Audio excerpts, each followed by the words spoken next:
machine লৈ নাও নমাইছা যে ৱাহ ৱাহ থেংক ইউ ছ' মাছ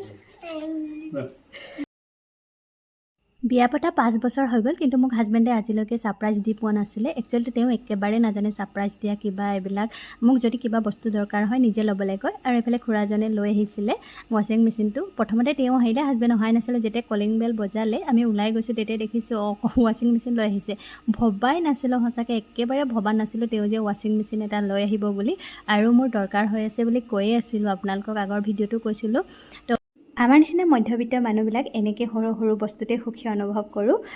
আৰু এটা কথা কি জানেনে গাইজ কৰ্মৰ প্ৰতি বিশ্বাস আৰু ঈশ্বৰৰ প্ৰতি শ্ৰদ্ধা থাকিলে যিমানেই কঠিন সময় নহওক কিয় আমি নিশ্চয় কিবা এটা উপায় বিচাৰি পাওঁৱেই আৰু এইফালে সৰুকৈ কেক এটাও লৈ আহিছিলে কেকটো আমি কাটিছোঁ দুয়ো মিলি মিলি মানে মই আৰু ল'ৰাটোৱে কাটিছোঁ হাজবেণ্ডক মাতিছিলোঁ তেওঁ পূৰা ফটো মাৰি দিয়াত ব্যস্ত হৈ আছে আৰু এনেদৰে কেক কাটি পিনি আমি সৰুকৈ মোৰ বাৰ্থডেটো চেলিব্ৰেট কৰিছিলোঁ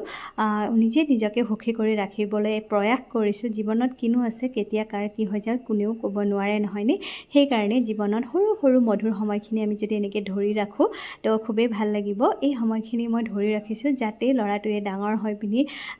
সি নিজে ভিডিঅ'বিলাক চাই পিনি অনুভৱ কৰিব পাৰে আমি জীৱনত সুখী হ'বলৈ হ'লে কি কৰিব লাগিব বা এনেকুৱা সৰু সৰু সুখবিলাক তাক দিয়াব বিচাৰোঁ মই যিমান পাৰোঁ সৰু সৰু সুখতে সুখী হ'বলৈ চেষ্টা কৰাওঁ মানে তাকো বুজাওঁ অকণমান বুজালে সি বুজি পায় তো আমাৰ বাৰ্থডেটো এনেদৰে গ'ল আৰু আজি ভিডিঅ'টো চাই আপোনালোকে কেনে পালে যদি ভাল পালে প্লিজ ফ'ল' কৰি দিব যদি নতুনকৈ আহিছে আজিলৈ আহোঁ বাই বাই